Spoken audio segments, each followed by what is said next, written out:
Bien, tenemos el placer de estar en contacto con el profesor Rubén Flores, profesor de Derecho Administrativo, doctor en Derecho y Ciencias Sociales, ha escrito varios libros, además es experto en habeas data, que es el tema que hoy nos convoca. Doctor, primero agradecerle por estar con nosotros y darle la bienvenida al grupo de Redex Uruguay y a los medios de comunicación para los que estamos trabajando. Muchas gracias, Alexander. El gusto es todo mío y es un honor poder participar en esta red vasta y poder dar una mano en el conocimiento que uno modestamente pueda tener y aportar. Perfecto. Bueno, como decíamos, en Uruguay existe la Ley de Protección de Datos Personales, creo que desde 2008, si mal no tengo entendido. En algunos de sus artículos se habla del habeas data, pero podemos empezar por una definición de lo que es la ley y también de lo que significa en sí el habeas data. El habeas data, en primer lugar, es un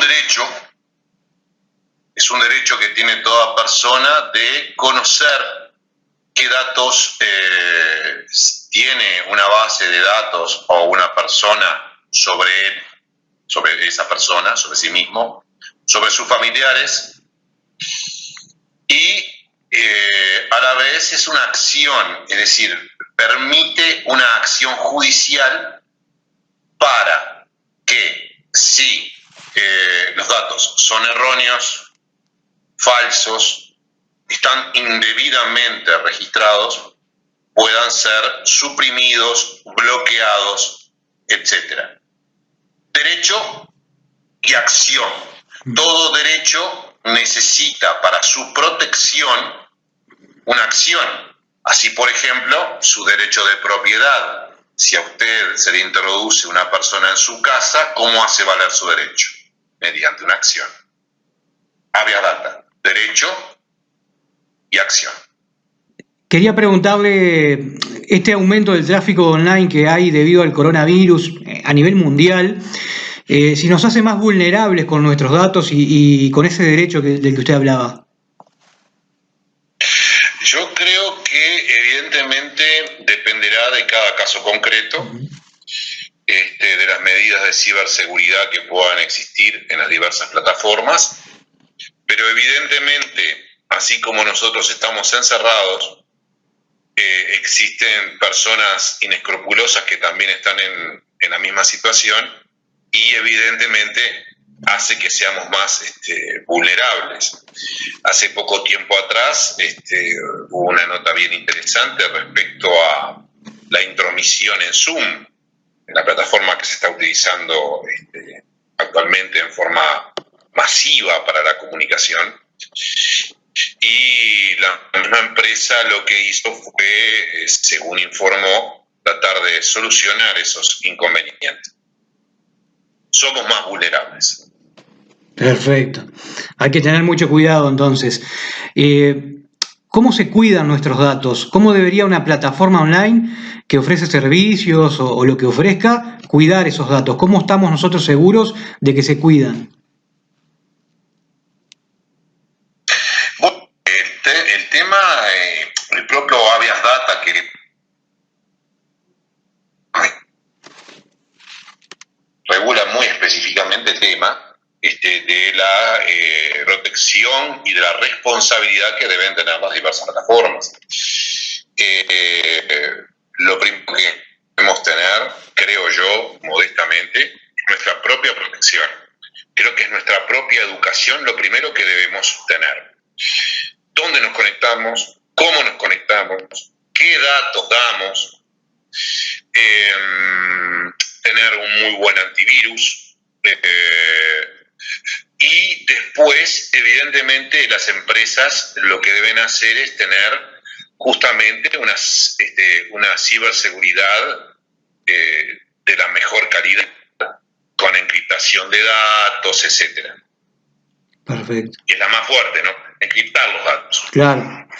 Perfecto. ¿Y hasta dónde son públicos mis datos? Los datos de las personas son públicas y yo le voy a comentar que los datos de las personas son públicas en tanto nosotros, en primer lugar, los publicitemos. Es decir, si usted publica una foto, ya allí está prácticamente dando el consentimiento para que esa foto sea pública. Pero para ser bien ordenados, digamos, los datos son públicos, los datos públicos en general, tratados por la ley, son el nombre, la cédula de identidad, y algún otro dato que hace mención a una identificación somera de la persona, que además circulan habitualmente. Usted publica un artículo y yo me imagino que enseguida consigo su correo electrónico. Seguro. Allí después viene un tema muy importante, que es el tema de la publicación de las fotos personales. Las fotos personales no son públicas, salvo, por ejemplo, que nosotros las hagamos públicas, ¿sí? Y ello no tiene una regulación muy específica en nuestro país que debería realizarse, parte de la ley 9739 de propiedad intelectual. Entonces, allí usted puede ver que estamos en una zona de nebulosa grande. Otros datos que son públicos para que nosotros tengamos claro son los datos de las personas públicas. Son los datos, por ejemplo, fotos en las cuales nosotros estamos en actos públicos, son por definición públicas, es decir, son, diríamos los abogados, en principio públicas, es decir, podría... Claro, el tema pasa por el hecho de que a la vez, en estos casos, por ejemplo, cuando nosotros publicamos en las redes sociales, antes de la publicación de la red social, usted firma de alguna manera, acepta las condiciones que le impone el proveedor. Entonces, entre las condiciones que le impone el proveedor, a mí me gustaría saber cuántos hemos leído esas condiciones que impone el proveedor.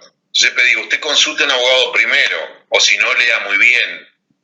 Evidentemente, estas empresas, macroempresas, ponen condiciones en donde prácticamente todo se hace público. Por eso es muy importante nuestra propia educación. Hay muchas cosas circulando, pero es un hecho que usted no puede publicar, no debería publicar fotos de sus hijos en determinadas condiciones, en el frente de su casa, decir, bueno, faltando 3 o 4 días para irse, me voy a ir 10 días a Río Janeiro. Es decir, son elementos propios de sentido común, digamos. Las fotos, al ser publicadas, pasan a ser públicas, es decir, yo no tengo duda de eso. El tema es la manipulación después. Claro. Y allí es otro tema. ¿Cómo se pueden manipular? ¿Cómo se pueden tratar? Seguimos con el habeas data. ¿Cómo se pueden tratar los datos? ¿Hasta qué punto una empresa puede tratar los datos? ¿Hasta qué punto, por ejemplo, lo pueden invadir con publicidad?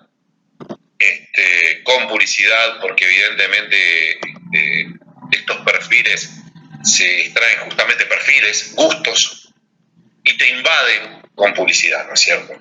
Tal cual. ¿Y a dónde puedo recurrir para realizar una denuncia? Por ejemplo, si me entero que mis datos andan circulando, que los di a una empresa y resulta que esa empresa los termina dando a otra y me doy cuenta de que mis datos han sido vulnerados de alguna manera, que yo los di privadamente, si se quiere. Bueno, en primer lugar, allí volvemos al comienzo de esta conversación de amigos que estamos teniendo, que el habeas data es una acción. Entonces, lo primero que uno tiene es la acción de habeas data a los efectos de presentarse ante el juez, digamos. Presentarse primero en forma administrativa ante la empresa. Usted se puede presentar ante la empresa, que fuere, en fin, etcétera. Y si no, ir al proceso judicial correspondiente a los efectos de que esa situación se arregle. Allí tenemos que hacer una distinción además, porque una cosa es que traten los datos en forma indebida, porque falta el consentimiento, etcétera, y otra cosa es que se cometan delitos informáticos. Son cosas distintas. Es decir, si se cometen delitos informáticos hay que ir derechamente a la policía, ¿no? Al lugar especializado que es delitos informáticos. Claro. Que allí perseguirán a los eventuales delincuentes, ¿no? Es claro. Es decir, una cosa son los delitos y otra cosa es cuando lo utilizan de una forma indebida que no sea delito. Perfecto. Justo con todo esto del COVID-19 ha aumentado, como decíamos hoy, el tráfico. Aumentan también la cantidad de gente que vende cosas por internet, que lo vende a través de grupos de Facebook y demás. Y también, lamentablemente, las estafas. Aquí en Durazno, sin ir más lejos, ayer hubo estafas por WhatsApp, hubo estafas por Facebook. Que también han sacado los datos de algún lado, de los perfiles seguramente de Facebook, y le nombran a un familiar y demás y le hacen enviar dinero. Hay que estar muy atento a esas cosas. Y la otra pregunta es si en el Uruguay tenemos cómo defendernos de eso, o sea, desde la policía, si estamos bien equipados como para averiguar de dónde salió esa estafa. Yo creo que ya la pregunta es un tanto más técnica en lo que tiene que ver con la policía en sí misma. Yo no voy a contestar aquí porque no estamos no estoy en un rol político, sino que digo que si uno a veces, los políticos dicen, bueno, diríjase a quien corresponda. Yo creo que nuestra policía es una apreciación ciudadana más que nada. Está medianamente bien equipada y, por ejemplo, últimamente se va a crear una dirección de inteligencia, se creó una dirección de inteligencia que va a ocupar una persona como comisionado parlamentario y se apunta a ir cada vez, estar mejor en este sistema, ¿no? De protección del ciudadano. Las estafas por vía de internet son muy claras. Lo que uno tiene que hacer es también, muy modestamente, no soy un especialista en este tema, pero estoy hablando esto es lo que voy a decir ahora, pero estoy hablando como un ciudadano que se informa y que está en el Reas Data. Claro. Y es las contraseñas con nuestros viejitos,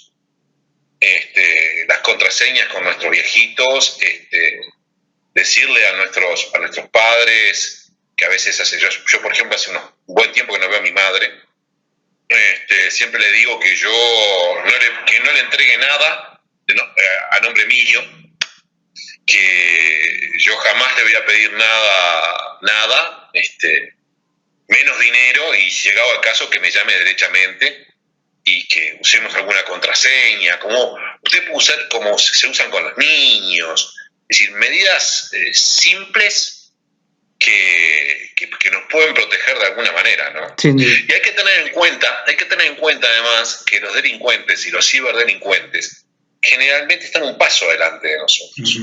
Ese es el problema que tenemos. Usted es periodista, trabaja en el periodismo, tiene su familia y está dedicado a eso. No está pensando en estafar. Claro. Y el estafador, por tal motivo, viene un paso adelante suyo. Como viene un paso adelante mío. Entonces aquí lo que hay que tratar de hacer es, uno nunca se va a arrepentir de decir que no. Claro. Ese resumen. Con ese resumen alcanza. Totalmente. Volviendo al tema de los emprendedores, se da mucho que uno va a un comercio y el emprendedor le saca una foto al cliente y bueno, después la sube a sus redes sociales y demás. ¿El emprendedor legalmente tendría que pedirle un consentimiento firmado? ¿Es necesario todo eso a la persona para que sepa que va a publicar su foto en una red social? ¿Es necesario tener consentimientos para firmar? Por ejemplo, en las escuelas, a nosotros los padres nos piden el consentimiento a principio de año para que le saquen fotos a nuestros hijos. No tengo la más mínima duda que la forma correcta es pedir el consentimiento. Pedir el consentimiento por escrito, e inclusive debería ser un consentimiento informado, o sea, decirle claramente por escrito, decir, bueno, solicito su consentimiento a los efectos de una eventual publicación de la foto en tal lugar y en tal lugar y por tal motivo. Es decir, de eso no tengo la más mínima duda. Allí lo que hacemos es prevenir eventuales litigios y eventuales problemas, ¿no? Consentimiento por escrito siempre. Le vuelvo a repetir, la ley de protección de la imagen viene de la ley de la protección de la propiedad intelectual, una ley antigua, pero no tengo la más mínima duda que usted cubre su espalda debidamente, la de su establecimiento, la de su emprendimiento, y a la vez protege el derecho de la persona que va a ser publicada, diciéndole expresamente y poniéndole la hoja enfrente a los efectos de que esté notificada y sepa lo que está firmando y lo que está autorizando. Perfecto, clarísimo. ¿Hay consensos a nivel internacional en cuanto a esto del habeas data? En el sentido de que, bueno, uno da datos hoy a plataformas internacionales todo el tiempo. ¿Hay consensos internacionales en ese sentido? En ese sentido, evidentemente, el tema del habeas data llega aquí, cuando llega en el 2008, como usted muy bien decía, con la ley 18.331, que después fue modificada, no en sustancia, pero sí ha sido algo modificada. Existe una serie de consensos y de reglas establecidas internacionalmente, es decir, nuestra propia ley inclusive es una ley que tiene antecedentes en otras leyes, digamos, es decir, por ejemplo, se observa la ley chilena y en otras leyes. Por supuesto, Estados Unidos en ese sentido ha sido uno de los pioneros, ¿no? En lo que tiene que ver con el tema de la protección de datos. Además, uno en este mundo globalizado, el otro día se contactó a un querido amigo colombiano de otra rama de derecho que yo cultivo, que es el derecho disciplinario, de los sumarios. Yo soy funcionario público, trabajé en la presidencia y soy asesor parlamentario. Trabajé en el Parlamento durante mucho tiempo y estamos en eso. Entonces se contactaba desde Colombia y fíjese usted la forma en que circulan los datos hoy día, ¿no? Entonces existe un consenso, sí, para ser claro, existe un consenso generalizado, pero evidentemente siempre estamos en zonas, máxime los países con determinado poderío político y económico, siempre estamos en una situación de lo que los abogados llamamos contratos de adhesión. ¿Qué es un contrato de adhesión? Para ser muy breve. El contrato de adhesión es el cual usted tiene que firmar o firmar. Un contrato de adhesión típico para nosotros y para nuestra audiencia, para los compañeros públicos, es cuando usted se sube al ómnibus. Te van a osar y la tarifa Montevideo sale tanto, no puede negociar. ¿Adhiere o no adhiere? Claro. Entonces, en sede, por ejemplo, en Facebook pasa lo mismo. Con Zoom pasa lo mismo. Me permite acceder, Zoom, me conecto. Zoom le pide permiso para acceder a la galería. Señor, cuide su galería. Tal cual. Tapa el libro. Sin duda. ¿Qué recomendaciones? Hablábamos antes, ayer, cuando estábamos concretando la entrevista, de que este es un tema que lamentablemente no está en la agenda pública demasiado, y no solo en la agenda pública, sino en la cabeza de las personas. Y muchas veces somos inconscientes y ponemos permitir y damos datos todo el tiempo. Sí, ¿Y qué mensaje le podemos dar a todos de estar más conscientes sobre eso? Yo creo que lo que nosotros tenemos que tratar de vivir en esta época, utilizando una frase que se ha utilizado en Alemania, y que se ha mencionado recientemente en esta nueva normalidad post-pandemia. Se mencionó en Alemania también, ¿eh? Creo que se mencionó primeramente en Alemania, sin perjuicio de quién la mencionó a posteriori, que la mencionó el fin de semana. Claro. Creo que lo que nosotros debemos hacer es tomarnos un tiempo, tratar de bajar un poco la pelota, válgame el término futbolístico, y a veces mirar con detenimiento dónde entramos, cómo entramos y qué permisos estamos dando, tratando de utilizar la menor cantidad de programas posibles, y a la vez una cosa que también es tapa de libro, que a veces es difícil porque tenemos tantas contraseñas, pero hay que cambiar las contraseñas cada 15 días. Uh-huh. Debe cambiar contraseñas cada 15 días.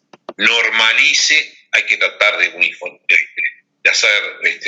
ser uniforme para no tener 5 o 6 contraseñas, que a veces uno, por lo menos al comienzo, no sabía ni dónde estaba, ¿no? Tener una contraseña y cada 15 días empezar a cambiar las contraseñas, porque realmente estamos en una situación de falta de privacidad muy grande. Hoy hablábamos del habeas data, y permítame, sí. El habeas data protege dos cosas: protege la intimidad, ¿sí? Protege el honor, protege la privacidad. Usted dése cuenta, y la audiencia dése cuenta, que en este momento los servicios saben en dónde estamos usted y yo. Estos celulares tienen GPS. Usted se sube a un ómnibus acá en Montevideo y tiene una tarjeta inteligente. Saben que va en el ómnibus. La puede prestar, ¿no? Puede prestar la tarjeta.